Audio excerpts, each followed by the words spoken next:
And welcome back. How do I know if I'm making bad marketing mistakes that are turning clients off? What are the most common marketing mistakes in voiceover, and how do I avoid them? What critical social media marketing mistakes am I making with my voiceover business? Today, we're talking about 7 common marketing mistakes to avoid making in voiceover, why they're common and not so obvious, and why you want to avoid them.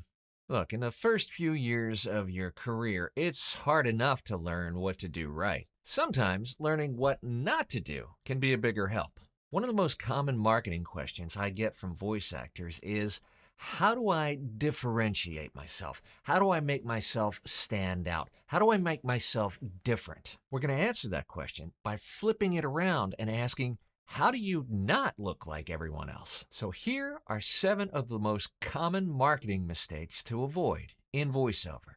Number 1, calling yourself the voice. Oh, sweet baby Jesus. There is no better way in the world to shout to the entire planet that, hey, I just got into voiceover last month, than by calling yourself the voice. There's hardly a day that goes by I don't see somebody no one has ever heard of using the voice as their moniker, tagline, catchphrase, whatever. So let's establish first that it's not unique. Secondly, the voice of what? Toilet tissue?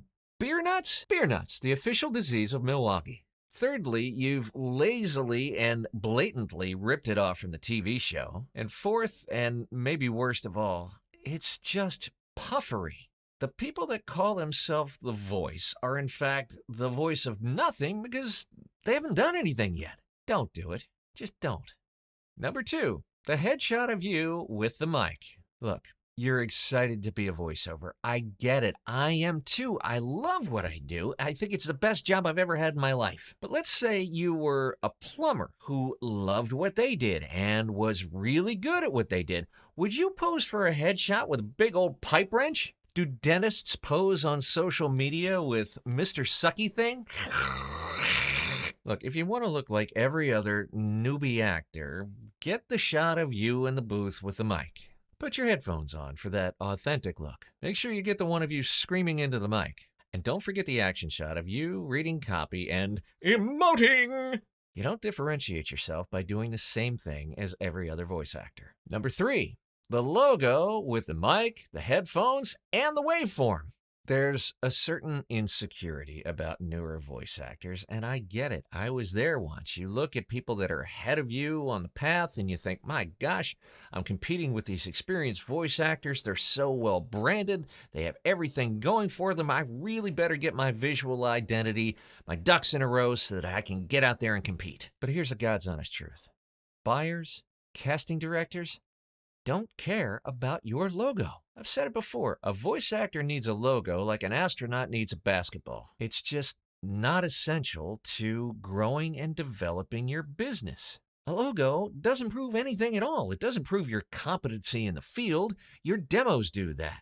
It doesn't convey what the experience of working with you is like. Your testimonials and social proof do that. It doesn't give you any real credence or credibility in any real substantial way. Look, I've worked with some of the biggest brands in the country, and you could probably ask any successful voice actor this. None of us got hired because we had a fancy logo. They hired us because we rocked the audition, they liked our demos, or possibly both. That's how we demonstrate competency in this business. Now, if you absolutely must have a logo, I'm begging you, please avoid these 3 cliches. First, the Shure 55 mic. I assure you, no one, and I mean no one, in voiceover uses these for voiceover. Yet, it's the biggest cliche in voiceover marketing. Number 2, headphones. No, just no. And 3, a waveform. I have seen exactly one use of a waveform that was unique and well done, and it wasn't even for a voice actor. It was for the voice actors of New York City.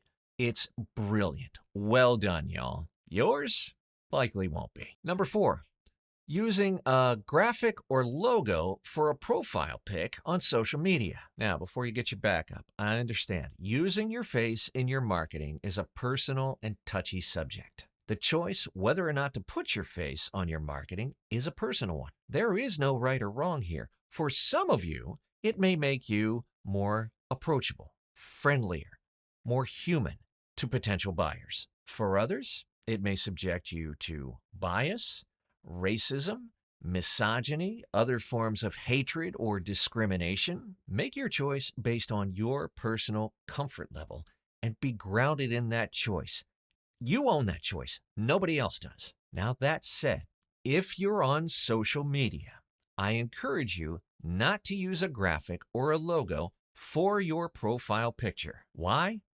This business is all about relationships, and the more human and personal and approachable and friendly you can make yourself to potential buyers, the better off you will be. Which brings me to a larger point. Mistake number 5, presenting as a company. Voiceover buyers want to get to know you, and they want to do business and build a relationship with a person, not a company. Look, I understand the need or desire to appear bigger than you are, but I see voice actor websites and social media profiles that use a corporate name and a logo or a graphic for the picture rather than the picture and the name and the identity of the voice actor, and I cringe because they've lost a huge opportunity to let the voice talent buyer get to know them right out of the gate. Secondly, in a field where the vast majority of us use a name and our real identity and a picture, if you come off as a company using a logo or a graphic, it can actually come off as though you're trying to hide who you really are. And thirdly, in a world where most voice actors are petrified of artificial intelligence and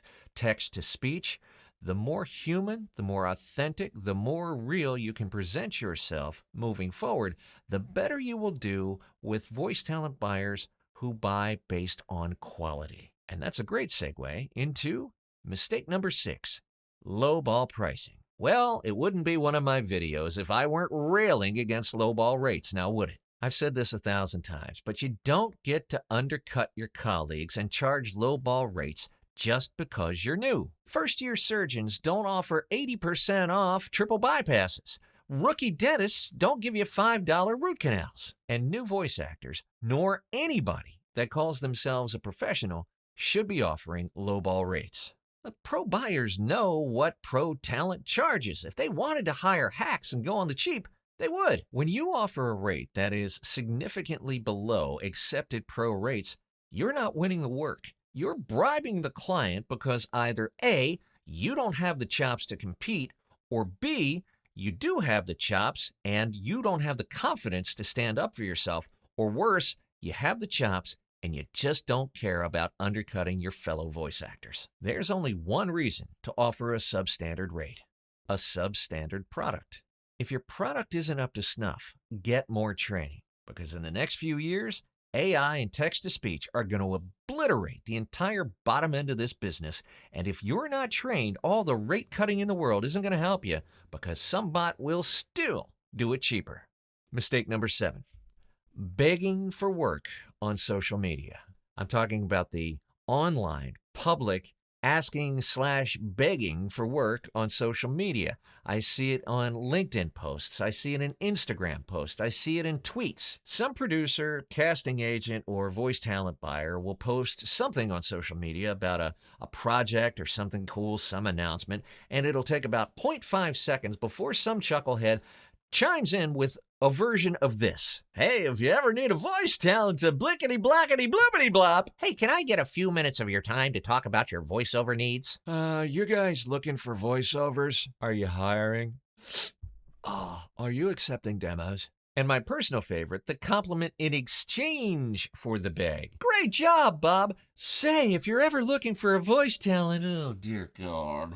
Here's a real-world example I found on LinkedIn. A high-profile talent agent posted an announcement that they had just signed several high-profile talent. Very cool announcement for them, right? Man, it was like a shark feed. It took about 5 seconds for a voice talent to jump in and lazily, inappropriately, and publicly ask if they could submit. They didn't research the agency's submission policy. They didn't even check out the roster to see if they were a good fit. They just fired off a bag. They didn't even acknowledge the original post from the talent agent. That whole conversation summarized goes like this. Talent agent, hey, we've got an announcement about this really cool thing.